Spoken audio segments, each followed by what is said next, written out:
তা হ্যাঁ রে বাহা, বল তো শুনি, তুই কি করে ওনাটা কীর্তি করলি? কি করেছি বটে?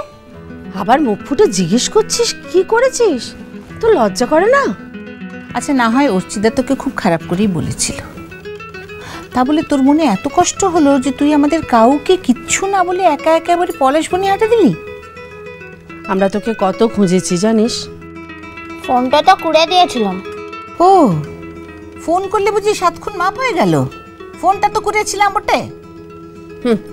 তাও ফোনের কি ছিরি, কারোর একটা খবর নেওয়া না, কারোর খোঁজ নেওয়া না, শুধু নিজের কথাটা জানালো আর দুম করে ফোনটা কেটে দিল, ব্যাস। নীলা, সময় থেকে তো বকবক আনছিস, দেখতে যাও তো পিছিস যে মুখ খবরের কাগজটা পড়ছি।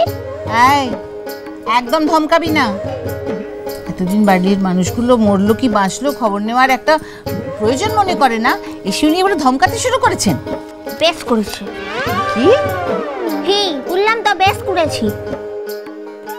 তুখান থেকে দুজনে মিলে মোর কামের মাথাটা একেবারে চিবাইন খাইছে।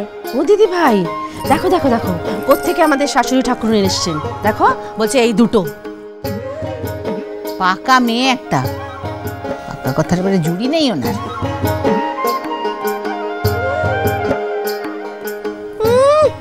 আবার হাসি হচ্ছে দেখো। আচ্ছা বাহা, একটা সত্যি কথা বলতো মা, এই যে এতদিন আমাদের ছেড়ে ছিলি, তা আমাদের কথা মনে পড়েনি একবারও? মনে পড়েছে কিনা তা মারাং বুড়োই জানে রে বড় মা। মোর মনের কুথাটোতে তোরা কি বিশ্বাস তো যাবে? তোরা মুখে যেটাই ভাবিস না কিনে, আমি তো তুদিকের মোর শ্বশুর ঘরের লোকগুলানি ভাবিলাই। এই যে মুখে কথা নেই কেন, আপনি চুপ করে আছেন যে? কেন আবার? মনে পড়েছে ঠিকই, সেই জন্যই চুপ করে আছে। উফ, এখানে থাকলে দেখছি আর খবরের কাগজটা পুরাটা যাবে খেলা।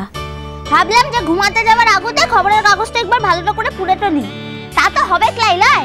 দেখছি কিনে মু রূপু দিদি ঘরটুতে। আচ্ছা আচ্ছা আচ্ছা, ঠিক আছে ঠিক আছে, অত রাগ করতে হবে না, বস দেখি বস।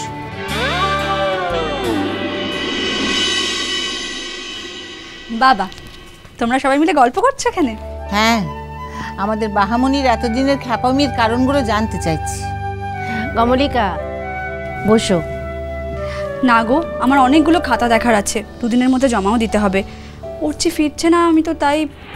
হ্যাঁ গো, ফোন করেছিলে? তোমাদের ছেলে যদি অত ভালোই হতো তাহলে তো হয়েই গেছিল। ফোন তো করছি, ধরছে কি না? বাইক চালাচ্ছে বোধ হয়।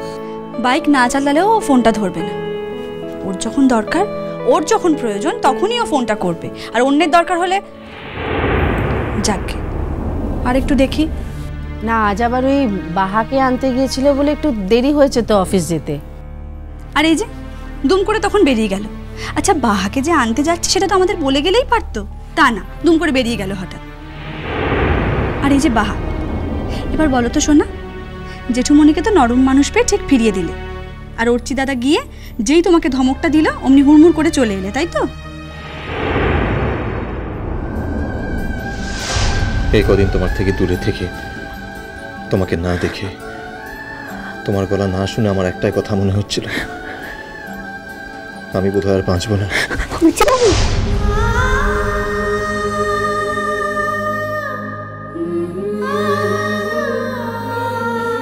আরে বাহা, আমি কিন্তু তোমাকে সিরিয়াসলি কিছু বলিনি, তোমার সাথে একটু মজা করছিলাম। তুমি বাড়িতে আসার পর দেখতেই তো পাচ্ছ আমাদের বাড়ির চেহারাটা কিরকম বদলে গেছে।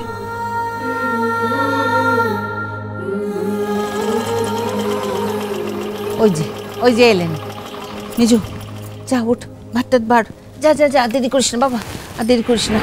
এক পেট খিদে নিয়ে ঢুকবে, আর ভাত চাওয়া মাত্র ভাত না পেলে মেজাজের চোটে আবার বাড়ি অন্ধকার করে ছাড়বে। হ্যাঁ হ্যাঁ, যাচ্ছি।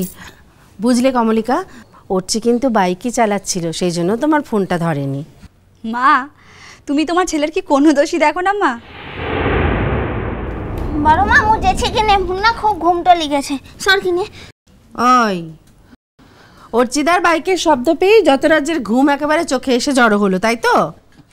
তাহলে কি না? তাহলে কিসের লিখবে? হ্যাঁ, উফ, একটা মানুষকে কেউ এত ভয়ও পেতে পারে?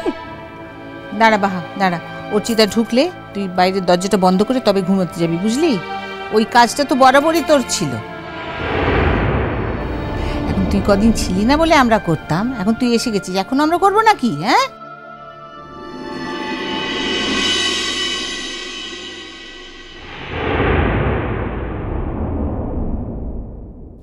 কি গো, ফোনটা কেন ধরো না তুমি?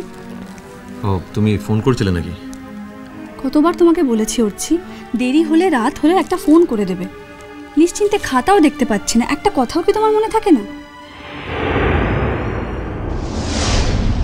মা খিদে পেয়েছে, খেতে দাও। মুখ খাবার জোগাড়টা করি কিনে। হ্যাঁ যা, তোমার জল টলগুলো ভরকে। এই প্যাকেটটা ছিল। ও মা, কি এনেছিস রে?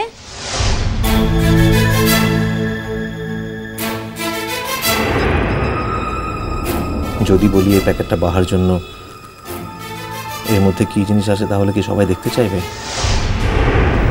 কিন্তু সত্যিই তো প্যাকেটটা বাহার জন্যই।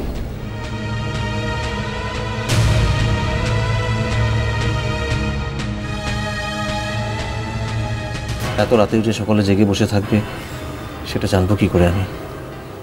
ভেবেছিলাম এক ফাঁকে ঠিক। কাকে বলছো মা? ওর কি নিজের মনে আছে ও কি কিনেছে? আর নিজে কিনেছে বলে তো মনে হচ্ছে না, অফিসের কেউ গোছিয়ে দিয়েছে না গো? আচ্ছা আচ্ছা ঠিক আছে, তুমি প্যাকেটটা খোলো না।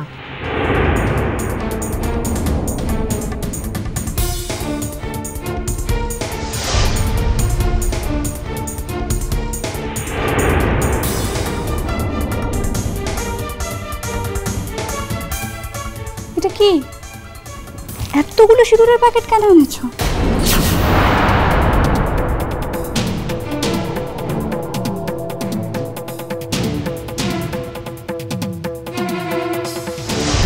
আমি জানি এখন তুমি সবার সামনে সিঁদুর পড়তে পারবে না, কিন্তু আমার জন্য কোথাও এতটুকু সিঁদুর রাখতে পারবে না তুমি?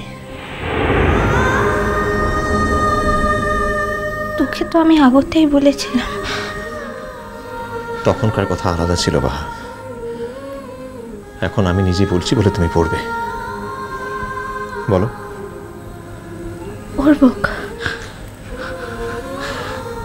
আর একটা কথা, সেই সিঁদুর তোমাকে আমি কিনে দেব।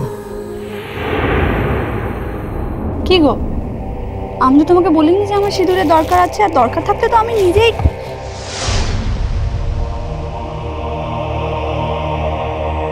সিন্দুরের দরকার কোথাটা যে ভুলতে লাইরে দিদিমণি, সারা জন্মটাতে ভুলতে হয় ও সিন্দুর বারন্ত। ওরে বাবা রে, আমি তো আর বাঁচবো না মনে হচ্ছে রে মেজো। আরে সেদিন তোর দাদাকে মাসের লিস্ট দিলাম না বাজার করার, তো তাতে সিঁদুরের কথা লিখেছিলাম, ঠাকুরের সিঁদুর। তা তোমার দাদা তো সেটি আনতে ভুলেছেন। ও জানি তো, সেটা নিয়ে তো তুমি দাদাকে এক হাত নিলেও। হ্যাঁ, আর তখন আমার অর্চিবাবু তো সামনে ছিলেন। ওরে আমার সোনা রে, তুই সেই কথা মনে রেখেছিস, মনে করে সিঁদুর নিয়ে এসেছিস। ও বাবা রে, দেখো কে বলে আমার ছেলের সংসারী বুদ্ধি নেই? হ্যাঁ, দেখেছো কমলিকা আমার ছেলেকে? জেঠিমণি, এই অনারে মনে হচ্ছে তুমি একটা বড়সড় ট্রিট দেবে। পারো তোমরা, এত প্যাম্পার করো না তোমরা উঠছি কি সবাই।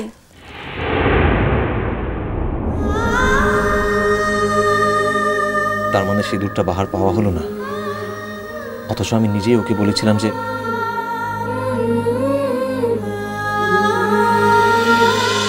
মিষ্টি কুটু মিষ্টি কুটু মিষ্টি কুটু।